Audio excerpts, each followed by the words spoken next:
प्रिय विद्यार्थियों, good morning.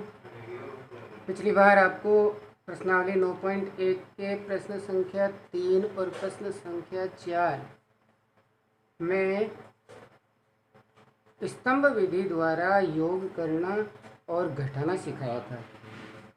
आज हम पंक्ति विधि द्वारा योग करना और घटाना सीखेंगे।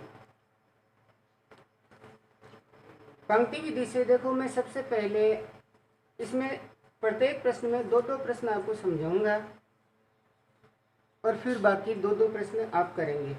देखिए, पहले हम योग करते हैं। योग के लिए मैं चयन कर रहा हूँ प्रश्न संख्या 2 तीसरे में।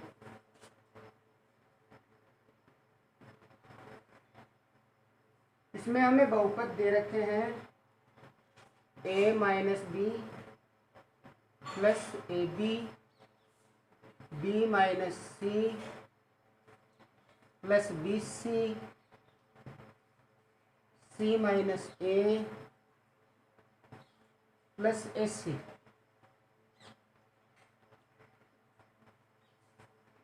जैसा कि आप जानते हो,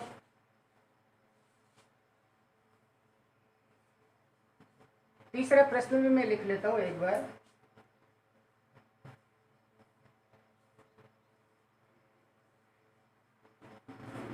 हम इसमें योग कर रहे हैं।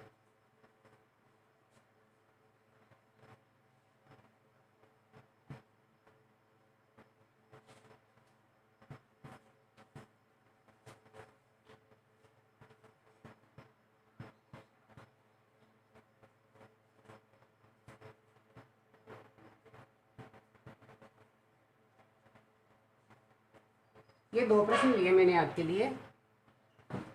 देखिए, पहले में चलते हैं। क्योंकि योग हो चाहे व्यवकलन हो, केवल सजातीय पदों में होते हैं।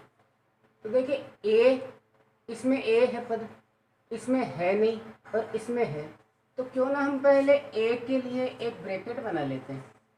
यहाँ ए का गुणांक कुछ भी नहीं है, इसका मतलब 1 है। यहाँ माइनस ए का गुणांक -1 है और ये ए बाहर गुणा में लिख दिया। अब बी के पदों को छाड़ते हैं, तो बी के पद देखो पहले और दूसरे व्यंजक में है। पहले व्यंजक में इसका गुणांक -1 है, यहाँ +1 है, 1 बी, और ये बाहर बी लिख दिया। अब प्रश्न सी, गुणांक सी छाड़ते हैं। अगले दो व्यंजकों में है -1 और इसका गुणांक +1, और ये सी के पद छांट लिए। अब देखिए, पद ए बी अकेला है, इसको हमने एज इट इज लिख दिया।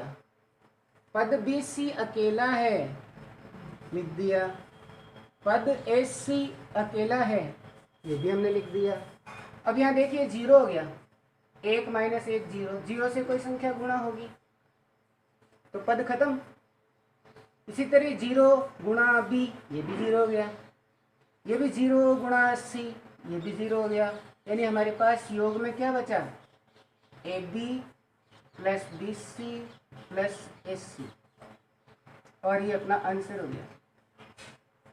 देखिए विद्यार्थियों, पंक्ति विधि से योग करना और घटाना दोनों सीखना अति अनिवार्य है, क्योंकि आगे यही विधियां काम में लेनी होती है, डायरेक्ट आंसर लिखने होते हैं। अब चलो इसमें चलते हैं। पहले पी स्क्वायर की स्क्वायर के पद छाड़ते हैं। तो इसका ये जो चर है वो तो बाहर आ जाता है। ब्रैकेट में गुणांक लिखने हैं, 2p स्क्वायर की स्क्वायर, 2 को तो अंदर डाल दिया। इसमें है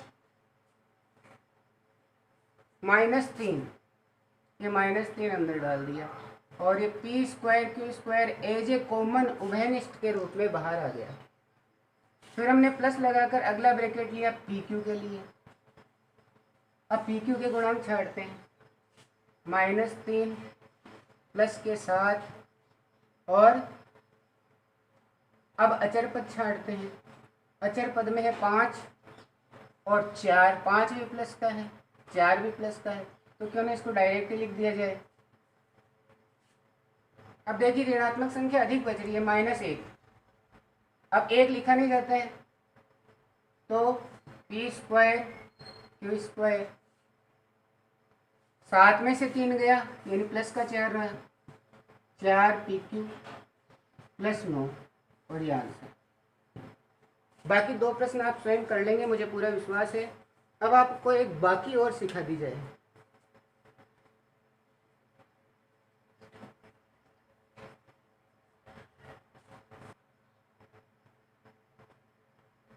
प्रश्न संख्या 4 में मैं आपको बड़ा सा प्रश्न न लेकर इसका पहला ही प्रश्न समझा रहा हूं, क्योंकि एक प्रश्न मैं आपको स्तंभ विधि से सिखा चुका था। तो देखिए, इसका मैं चौथे का प्रश्न संख्या ए ही ले रहा हूं। पहले बहुपद लिख लेता हूं। बहुपद दे रखे हैं 12A minus 9AB plus 5B minus 3 में से घटाना है 4A minus 7AB plus 3B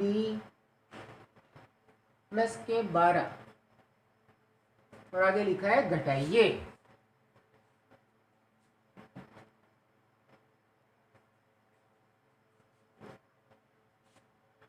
देखो, घटाते समय दिए गए बहुपदों को दोनों को आप ब्रैकेट के अंदर लिखो, क्योंकि आप अभी कक्षा 8 के ही विद्यार्थी हो, आप डायरेक्ट नहीं कर पाओगे।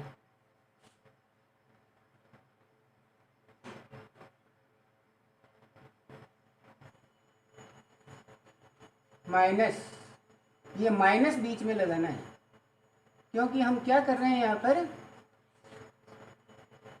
क्या कर रहे हैं, घटाइए, ये कर रहे हैं। दूसरे बहुपद को एज इट इज ब्रैकेट में डाल दो। अब आपको ये भी पता लग जाएगा कि स्तंभ विधि में नीचे के पदों के चिन्ह क्यों बदले जाते हैं जब घटाया जाता है। यानी आप ये समझ जाएंगे कि स्तंभ विधि में जब घटाने का काम होता है तो नीचे वाले जो पद हैं उनके चिन्ह क्यों बदले जाते हैं, ये आपके समझ में आ जाएगा। देखना, अब जैसे ही हम ये ब्रैकेट रिमूव करेंगे, कोष्ठक हटाएंगे मतलब, तो देखो क्या होगा, 12A माइनस 9AB। पहले बहुपद में तो कोई परिवर्तन नहीं होगा, लेकिन अगला बहुपद है, इसका ब्रैकेट रिमूव करते ही ये माइनस का जैसे एक ही यूँ मान लो, तो माइनस का 1 4 से गुणा होगा तो माइनस 4A हो गया, यानी 4A पद माइनस का हो गया। आप जानते हैं माइनस माइनस गुणा होकर प्लस होता है, तो ये 7AB प्लस का हो गया। माइनस प्लस गुणा होगा यानी विपरीत चिन्ह गुणा होंगे, फिर माइनस का हो गया, फिर विपरीत चिन्ह गुणा हो रहे हैं, 12 माइनस का हो गया, यानी आगे वाले सभी पदों के चिन्ह बदल गए। यही कारण है कि जब हम स्तंभ विधि में घटाने का कार्य करते हैं तो क्या होता है, नीचे वाले पदों के चिन्ह बदले जाते हैं, इसलिए बदले जाते हैं। अब वापस वही काम जो हमने योग में किया था, एक ब्रैकेट तो हम बना लेते हैं ए के पदों के, ए के गुणांकों के लिए, दूसरा ब्रैकेट बना लेते हैं बी के गुणांकों के लिए, बी के पद हैं, तीसरा ब्रैकेट बना लेते हैं ए बी के पदों के लिए, और चौथा ब्रैकेट बना दो अचर पदों के लिए। अब ए के गुणांक छाटते हैं, 12, इसमें है यहाँ पर -4, बी के गुणांक देखो 5 तो है प्लस का, और -3 यानी -3। अब ए बी के पदों को छाटते हैं, ए बी के गुणांकों को, संख्यात्मक गुणांकों को, -9 +7। अब अचर पद -3 माइनस के 12। अब इसमें जोड़ बाकी कर लेते हैं, 12 से 4 गए 8 ए, 5 से 3 गए प्लस के 2 बी। यहाँ देखो माइनस अधिक है, ऋणात्मक संख्या अधिक है, ऋणात्मक संख्या अधिक है तो माइनस के 2 बच रहे हैं अपने पास, और माइनस के 2 ए बी है, तभी हमने ब्रैकेट्स के बीच में ये प्लस का चिन्ह लगाकर काम में लिया था। कि गुणांकों को तो एज इट इज ब्रैकेट में रख दो, लेकिन बाहर आप प्लस का ही लो, उससे आप चिन्ह की गलतियां नहीं करोगे। अब यहाँ देखिए -3 और -12 जुड़ेंगे, तो मैंने बताया था कि माइनस माइनस जोड़ते समय माइनस ही रहता है, केवल गुणा करते समय प्लस होता है। तो यहाँ -15 आ जाएंगे। मेरे ख्याल से आपको समझ में आया होगा। आप इस प्रश्नावली को, इस एक्सरसाइज 9.1 को वापस रिपीट करेंगे मेरे वीडियोस देखकर, तो आपको किसी के पास जाने की, अपनी समस्या लेकर किसी और के पास जाने की आवश्यकता नहीं पड़ेगी। Thank you.